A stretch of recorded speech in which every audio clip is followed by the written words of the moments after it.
kita akan mulai dari kitab Kejadian 9 ayat kitab Kejadian 1 ayat 9 sampai 13. Kita melanjutkan ini di hari ketiga penciptaan ya. Jadi kemarin kita sudah bahas hari pertama penciptaan, di mana Tuhan menciptakan langit dan bumi dan segala isinya. Lalu hari kedua Tuhan memisahkan air dari air, yaitu proses evaporasi ya, dari air yang ada di bumi naik menjadi awan, dan itu kita bisa tangkap tujuannya adalah untuk mengurangi debit air di bumi supaya berlanjut ke hari ketiga ini, yaitu cara ya, kita akan baca dulu aja ayat 9. Berfirmanlah Allah, hendaklah segala air yang di bawah langit berkumpul pada suatu tempat sehingga kelihatan yang kering, dan jadilah demikian. Oke, di ayat 9 kita udah jelas bahwa tujuan hari kedua adalah untuk menciptakan momen ini, yaitu untuk menciptakan daratan gitu ya. Debit airnya dikurangin supaya airnya bisa berkumpul di area yang lebih rendah dan area yang lebih tinggi menjadi daratan yang kering. Lalu Allah menamai yang kering itu darat, dan kumpulan air itu dinamainya laut. Allah melihat bahwa semuanya itu baik. Oke, secara singkat ini seakan-akan hanya memisahkan air laut sama daratannya, tidak disebutkan tentang air yang tawar gitu ya. Tapi it's okay, karena kita harus memahami bahwa sudut pandang dari penulis kitab Kejadian ini adalah sudut pandang seseorang yang diberi penglihatan. Bisa dilihat dari awal ya. Pada mulanya Allah menciptakan langit dan bumi, ya kan. Roh bumi belum berbentuk, ya kan. Terus masih gelap gulita. Samudra raya ya kelihatan lah. Lalu ada roh Allah melayang-layang. Dan kita bayangin aja ya, Tuhan gak akan bilang kan bahwa rohku melayang-layang di atas permukaan air, nggak akan gitu kan. Itu adalah sesuatu yang dilihat, divisualkan gitu kan, divisualkan dan dituliskan. Jadi ini adalah sebuah penglihatan yang dituliskan. Jadi di sini pun demikian gitu kan. Artinya dari penglihatan orang ini, penulis kitab ini tidak akan tahu air itu tawar atau asin. Oke, karena tidak dicicipi. Jadi kita lepaskan dulu tentang pertanyaan apakah memang hanya laut dan darat, tapi kita intinya di sini adalah air dan darat gitu ya. Oke, lalu selanjutnya berfirmanlah Allah, hendaklah tanah menumbuhkan tunas-tunas muda, tumbuhan-tumbuhan yang berbiji, segala jenis pohon buah-buahan yang menghasilkan buah yang berbiji, supaya ada tumbuh-tumbuhan di bumi, dan jadilah demikian. Oke, cukup ngantuk ya, ini udah habis pulang kerja ya, tapi terus langsung siap-siap buat ini. Ada beberapa cobaan juga di hari ketika udah mulai kerasa, ada beberapa tantangan, ada beberapa gangguan, tapi it's okay. Kita lanjutkan di sini sampai ayat ke-13 ya. Tanah itu menumbuhkan tunas-tunas muda, segala jenis tumbuh-tumbuhan yang berbiji, dan segala jenis pohon-pohonan yang menghasilkan buah yang berbiji. Allah melihat bahwa semuanya itu baik, jadilah petang dan jadilah pagi, itulah hari ketiga. Jadi jelas bahwa di ayat 11 sampai 13 ini adalah yang dibahas tentang penciptaan tumbuh-tumbuhan. Mulai dari yang tumbuhnya dari tunas ya, di tunas kita tahu sendiri ada umbi-umbian, ada pisang contohnya. Lalu ada tumbuhan-tumbuhan yang berbiji, biji-bijiannya, gandum, kacang, dan lain sebagainya. Lalu ada buah yang menghasilkan yang berbiji. Tahu ya, banyak, ada durian, ada macam-macam. Meskipun di Timur Tengah kayaknya nggak ada durian ya. Oke, jadi ini adalah hari-hari di mana tanaman-tanaman ini lahir gitu ya, mereka tumbuh. Jadi seperti yang kita tahu, tanahnya siap, tanahnya subur. Kenapa? Karena dia basah. Tanah ini adalah tanah yang dulunya basah lalu dikeringkan. Yang kita tahu tanah yang kering ini bukan berarti itu dia kering kerontang, karena dia baru aja basah. Artinya tanah kering di sini adalah tanah yang tidak seperti lumpur ya, tidak berlumpur. Jadi ini adalah tanah yang cukup ideal untuk tanaman itu tumbuh, dan Tuhan yang menciptakan momen itu gitu ya. Oke, kita akan bahas tentang kenapa hari ketiga ini isinya tanaman. Kenapa nggak hewan laut dulu? Gitu kan? Kenapa nggak hewan laut? Kenapa nggak tanaman di dalam laut dulu, tapi tanaman di tanah dulu? Ya, kita perlu ingat bahwa Tuhan itu sebenarnya punya master plan gitu ya. master plan itu adalah sesuatu gambaran besar tentang apa yang ingin Tuhan ciptakan dari awal hingga akhir. Dan di sini kita bisa lihat ya bahwa seiring berjalan waktu, bahwa nanti sampai Adam Hawa ada di Taman Eden pun, tanaman ini mengambil sebuah peranan penting, gitu ya. Kita tahu bahwa di hari pertama Tuhan menciptakan cahaya setelah air itu sudah ada sejak bumi dibentuk. Tapi setelah itu Tuhan menciptakan cahaya, yang kita tahu bahwa cahaya itu menjadi krusial juga bagi manusia. Dan lalu sekarang di hari ketiga Tuhan menciptakan tumbuh-tumbuhan, yang kedepannya kita tahu bahwa tumbuh-tumbuhan ini juga menjadi suatu aspek yang krusial bagi manusia untuk bertahan hidup. Karena mau bagaimanapun kita diciptakan bukan untuk memakan daging. Maksudnya bukan food base-nya daging. Kita bukan karnivora, gitu kan. Gigi kita diciptakan untuk mengunyah, gitu kan, untuk mengunyah. Meskipun gigi depan kita bisa digunakan untuk memotong. Tidak seperti hewan-hewan karnivora yang giginya lancip taring, karena tujuannya atau fungsinya itu untuk mengoyak daging. Itu pelajaran biologi umum ya, jadi harusnya kita semua tahu. Dan di sini luar biasa ya, Tuhan langsung istilahnya langsung menciptakan segala sesuatunya itu di hari yang sama.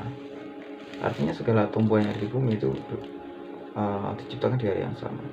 Meskipun ya kita tahu bahwa contohnya aja banyak varian buah-buahan atau tumbuhan yang itu adalah hasil rekayasa genetika, tapi mereka tidak membuat itu dari nol.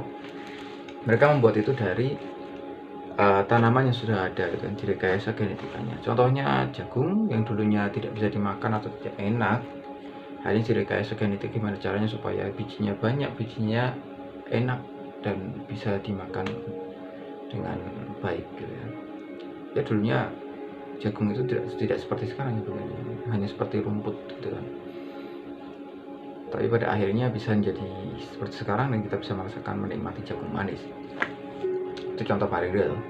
Terus juga ada banyak varian mangga, contohnya banyak varian mangga, varian apel, buah-buahan semakin banyak variannya itu bukan dari awal seperti itu, tapi itu karena ada campur tangan manusia, gitu.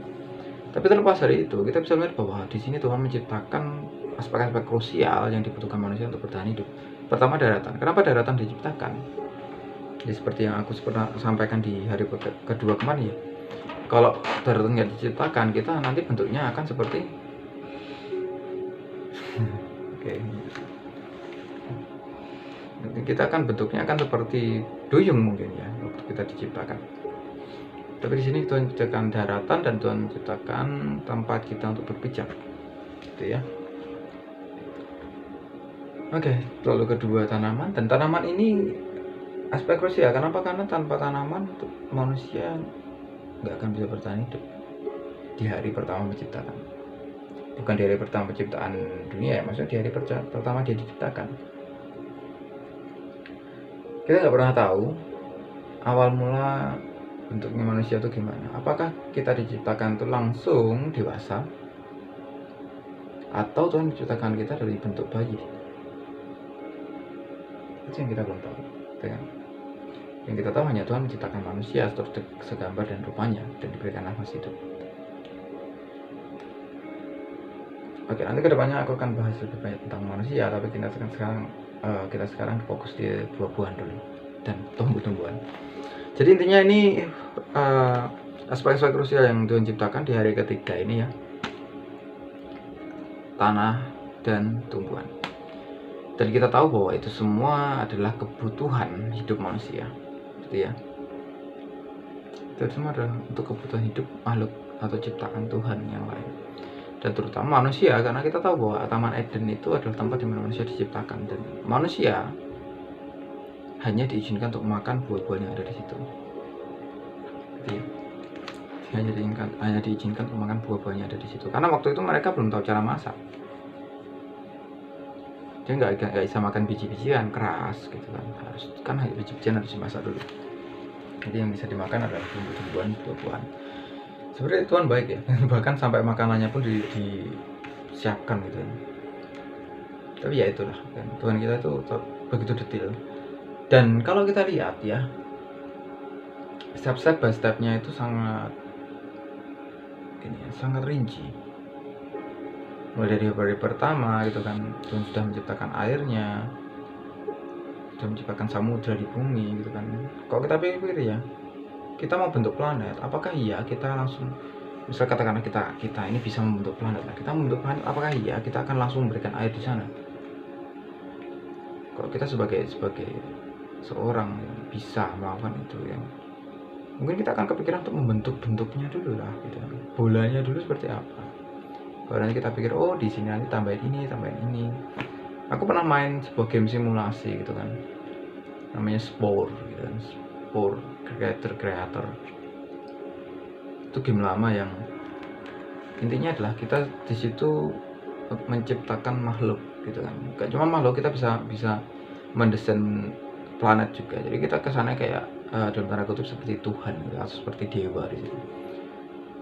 Aku main itu dan aku menyadari bahwa ada banyak detail yang perlu kita perhatikan waktu kita itu menciptakan sebuah ekosistem gitu ya.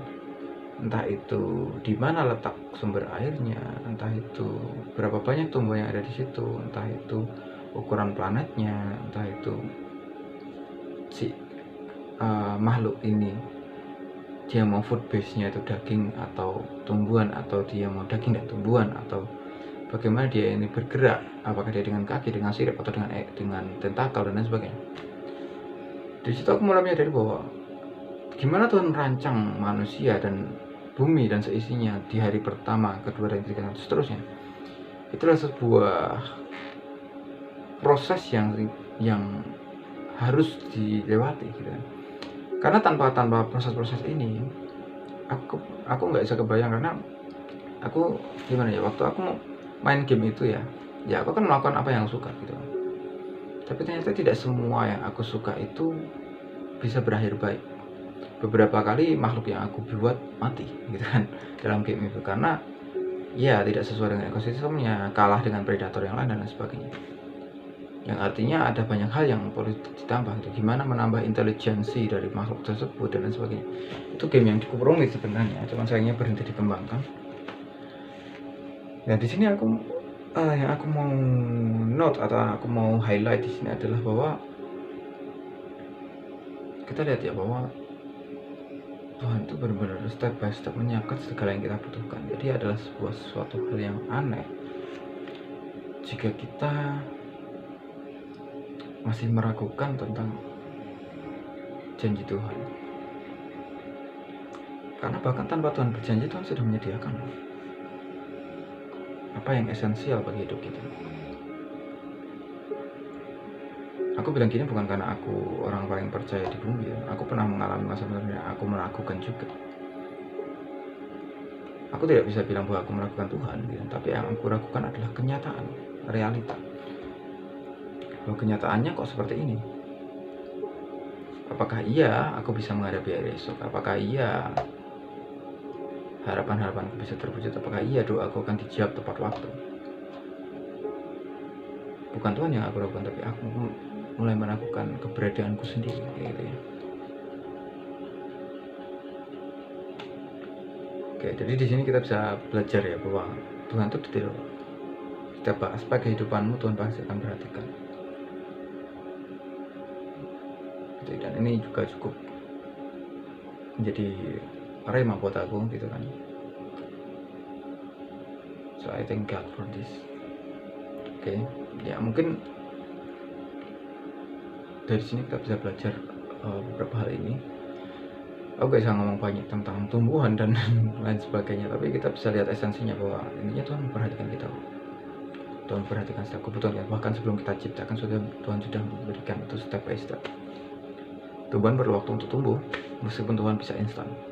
Tapi Tuhan berfirman bahwa tanah akan menumbuhkan tunas-tunas. Artinya Tuhan tidak ingin itu instan tiba-tiba tumbuh menjadi pohon, tapi itu dari tunas.